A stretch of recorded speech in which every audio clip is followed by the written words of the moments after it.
Sir నమస్కారం అండి. Sir జడ శ్రావణ్ మీటింగ్ లోపల పవన్ కళ్యాణ్ కి RRR 4 కట్ చేసి గిఫ్ట్ పంపిస్తానని చెప్పడమే జరిగింది. దానికి ఏం చెప్తారు? ఆయన మాజీ న్యాయమూర్తి అనుకుంటా. నిజంగా న్యాయ శాస్త్రం చదివాడా లేకపోతే కొనుక్కున్నాడా? ఎవరైనా న్యాయమూర్తులు అయినటువంటి వాళ్ళు ఇలా మనుషులను కోస్తాము, నాలుకలు కట్ చేస్తాము, గిఫ్టులుగా ఇస్తామని మాట్లాడతారా? వీడియో డూప్లికేట్ గాడిలా ఉన్నాడు. వాస్తవంగా ఈ మధ్యకాలంలో రాజకీయంగా ఎదగాలని చెప్పి ఒక సామాజిక వర్గాన్ని వెంటేసుకుని తిరుగుతున్నాడు. ఆ సామాజిక వర్గాన్ని పొగుడుతూ పవన్ కళ్యాణ్ లాంటి వారిని తిడుతూ ముందుకెళ్తున్నాడు.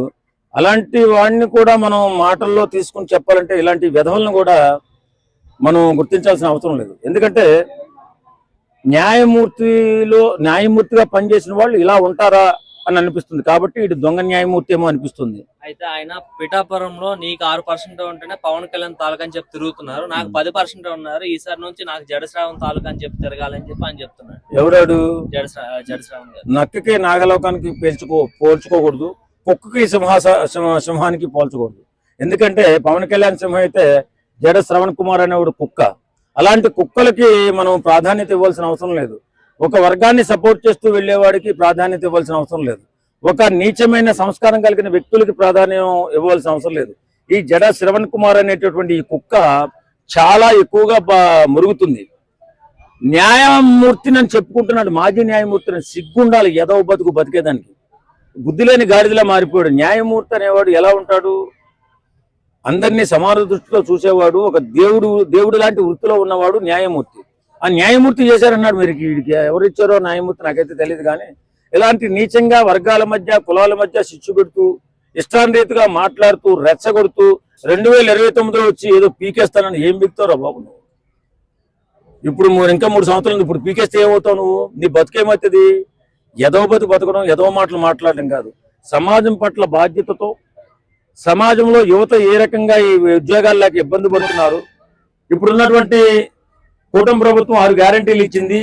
ఆ 6 గ్యారంటీలు అమలు అవుతున్నాయా లేవో వీటి గురించి మాట్లాడాలి. కానీ పవన్ కళ్యాణ్ 10th క్లాస్ చదివాడు, నేను జడ్జి చదివాను, ఎదవ మాటలు ఎందుకురా? ఎదవ మాట్లాడేటప్పుడు మంచిగా మాట్లాడు, సంస్కారంతో మాట్లాడు, శాంతియుతంగా మాట్లాడు, ప్రజల యువత పట్ల మాట్లాడు, యువత భవిష్యత్తు కోసం మాట్లాడు. కానీ ఇదేం ఎదవ మాటలు రా? నేను జడ్జి చదివాను, నాకు జాడ్యం వచ్చింది, ఏం పోయిన కాలం మాటలు? పవన్ కళ్యాణ్తో పోటీ రా నువ్వు ఎదవ. చదువుకున్నంత మాత్రం సంస్కారం వచ్చేస్తుందా? అలానే ఆయన ఈ విషయం చెప్పడం జరిగింది, నా పైన చేయేస్తే నా వెనకాల లక్షల మంది ఉన్నారని చెప్పారు. మరి మొన్న ఎలక్షన్స్ నించున్నప్పుడు ఆయనకి ఎన్ని ఓట్లు పడ్డాయి సార్? ఏడ్చాడు. ఇలాంటి ఏదో చాలా మంది పాపులారిటీ సంపాదించుకోవడం కోసం పెద్ద పెద్ద మాటలు మాట్లాడుతుంటారు. ఇలాంటి నికృష్టుల్ని మనం గుర్తించాల్సిన అవసరం లేదు. వాళ్ళ వెనకాల వాడి కులం కానీ వాడి మతం కానీ ఏది ఉండదు. కావాలని రెచ్చగొట్టి నేను అది చేశాను ఏదో మాటలు చెప్పి మరి ఆయన ఒక వర్గానికి ప్రతినిధి అయ్యి నేను గొప్ప అంటున్నాడు. మరి పవన్ కళ్యాణ్ వర్గానికి, పవన్ కళ్యాణ్ అభిమాన వర్గానికి మరి ఈయన ప్రతినిధి, ఆయన గొప్పడు కదా, మరి ఆయన అనకూడదు కదా. మరి బుద్ధి లేని గాడిద మరి ఎందుకు మాట్లాడుతాడు పవన్ కళ్యాణ్ గురించి? కాబట్టి నేనేమన్నా పవన్ కళ్యాణ్ అభిమానిగా చెప్తున్నాను, ఒరే యదవ, మాట్లాడేటప్పుడు సంస్కారంతో మాట్లాడు. సంస్కారహీనంగా మాట్లాడి న్యాయమూర్తికి చెడ్డ పేరు తేవద్దు, న్యాయశాఖకి చెడ్డ పేరు తేవద్దు. అయితే ఆ మీటింగ్ లోపల ఈయన ఇన్ని బూతులు తిడుతున్నప్పుడు కూడా కొంతమంది ఎవరైతే జైభీం నుంచి కొంతమంది వచ్చి ఆయన అంబేద్కర్ తో పోల్చిన ఎంతవరకు కట్టండి సార్? ఏమో వాళ్ళకి అలా అనిపించడము. ఇప్పుడు వాళ్ళని మనం తక్కువ చేసి మాట్లాడకూడదు. ఎందుకంటే అక్కడ ఎవడైతే పవన్ కళ్యాణ్ గురించి మాట్లాడో ఆ యదవ గురించి మాట్లాడాలి తప్ప ఈ ఉన్నవాళ్ళు వాడిని దేవుడి కింద కొలుసుకోమను, ఏదైనా చేసుకోమని మనకేం సంబంధం? మనం అభిమానించేవాడు మన నాయకుడు, మన ఉప ముఖ్యమంత్రి గారిని మాట్లాడితే చెప్పు తగిన కొట్టాలి తప్ప ఎవడో ఆడు వాళ్ళ గురించి మాట్లాడుకుంటే మనకేం సంబంధం? అంటే కొంత పనికి మాలిన వాళ్ళు కూడా స్టేజ్ మీదకి వచ్చి మాట్లాడుతున్నప్పుడు వాళ్ళని తీసుకొచ్చి అంబేద్కర్ గారితో పోల్చడానికి అంత అవసరం లేదు కదా. అంటే అంబేద్కర్ తక్కువ చేసి మాట్లాడుతున్నారేమో, ఆ విధంగా అంబేద్కర్ ప్రాశస్యాన్ని తక్కువ చేసి మాట్లాడాలని ఆలోచిస్తున్నారేమో. అంబేద్కర్ ని ఇలా మాట్లాడి ఎవరితోటి మాట్లాడని చెప్పడానికి, రాజకీయంగా లబ్ధి పొందడానికి ఏడుతున్నారేమో. అలాంటి ఎదవుల గురించి మాట్లాడుకుని తప్పు. అక్కడ పెట్టింది ఏంటి? దళిత క్రైస్తవ సమావేశాలు. అక్కడ ఏం మాట్లాడాలా? దళితుల అభివృద్ధి కోసం మాట్లాడాలా? క్రైస్తవుల ఇబ్బందుల కోసం మాట్లాడాలా? వారిపైన జరుగుతున్నటువంటి అన్యాయం ఏమన్నా మాట్లాడాలా? అంతేగాని పవన్ కళ్యాణ్ గురించి మాట్లాడతారు ఈ పనికిమాలిన అంతా స్టేజ్ మీద కూర్చొని. నిజంగా చాలా బాధేస్తుంది. ఒరి ఎదవల్లారా, పవన్ కళ్యాణ్ ఖాళీ గోటికి సరిపోతారా? అక్కడ ఉన్నటువంటి పవన్ కళ్యాణ్ గురించి మాట్లాడిన ఏ ఎదమైనా కానీ ఎప్పుడైనా పవన్ కళ్యాణ్ లాగా సేవా కార్యక్రమాలు చేశారా? సంపాదించిన దాంట్లో ఎంతో కొంత దాన ధర్మాలు చేశారా?